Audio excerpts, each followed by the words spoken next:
And we are back with Ohio's on Fire. I'm your host, Daniel. And we had some fan questions. Thank you for calling in. As this is our last round, we'll have fan questions and we'll have our closing statements. Me and Elron will both answer these questions. That's how that will work. One question was, the record labels, they did prepare for the internet movement with internet radio music. You can hear music there now. That's what it means by that question. But should we feel bad for the record labels because of the internet movement? And you can go first. I'm going to say no way. No way. They had a chance to hop on board when Napster first came out, and they were so worried about profit and yada yada that they didn't choose to look at the potential that was going to come of this huge internet thing. Mm-hmm.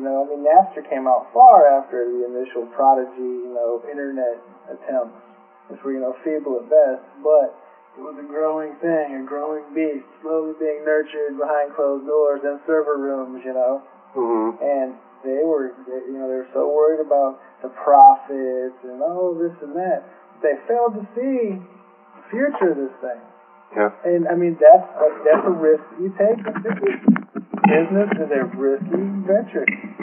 Sometimes you win money, sometimes you lose money. And I don't think you can feel sorry for somebody that failed to take a wide-angle panorama view of the situation. Mm-hmm. They were just, worried about, don't take our money, you can't be taking our money, blah, blah. And that's true. Nobody should take their money. Yeah. Stealing's not right. But as far as feeling sorry for somebody that wipes their fanny with hundreds, I don't think so. All right. For me to answer that question, I do not feel sorry for them because that's what they have done. They've poisoned the art of music in general. And I'm talking about mainstream record labels. There are some out there like independent. They do care. They're hard to find though, and they're struggling right now. And now the last fan question before our closing statement. So here's this: a small-time radio station such as WWSU were to go out of business, where will the viewers go, and where will the radio personalities? Where will we all go? I'll tell you where you would all go. You would all go where all local underground great artists go, and that's off into oblivion.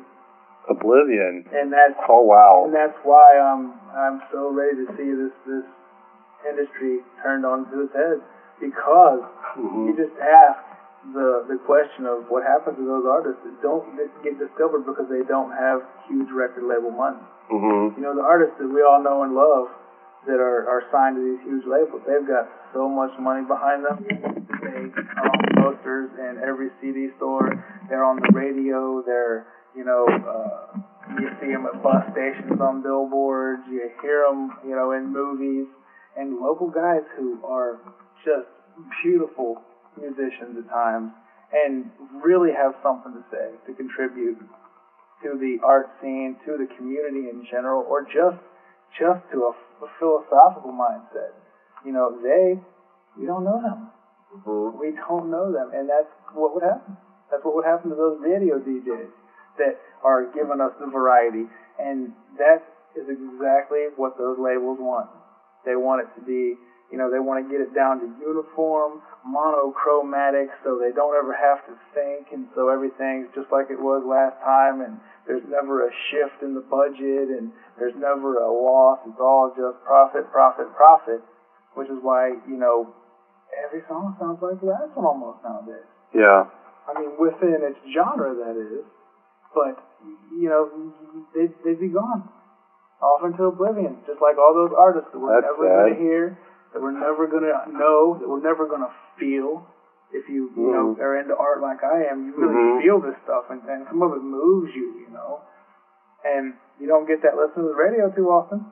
I can tell you that. Mm-hmm. But, when I go digging for songs from these no-names, there's a little art there. Okay, now it's time for me to answer that question. The people that really cared about it, they would stay somehow and make something new, create evolution. So that's my answer. They would dig up that local art that was right up their nose the whole time. The local art, yes, you mentioned that to me, local art form, where they could try to get, so they would go to Congress and say that music is an art, and maybe, what was your argument on that? If they were presenting it as an art, yes. Okay. They were, promoting that that commercial, run-of-the-mill stuff, I can't say that that's hard. I mean, there are a whole lot of people who will say it will, especially if you're talking to the exec of the label that the act is signed to. Mm-hmm. But, music didn't just used to be music. It used to have something to say. It used to make you emote. It used to make you feel something. Yeah, I agree. And, a DJ that was, like you said, really passionate about it, mm-hmm. really felt that he or she were doing their thing, what they were meant to do, they would stay with it. They wouldn't go anywhere. They would make it work. Okay. That's what people who love something do, who are on fire and passionate about it. Yes. They make it work one way or the other. All right.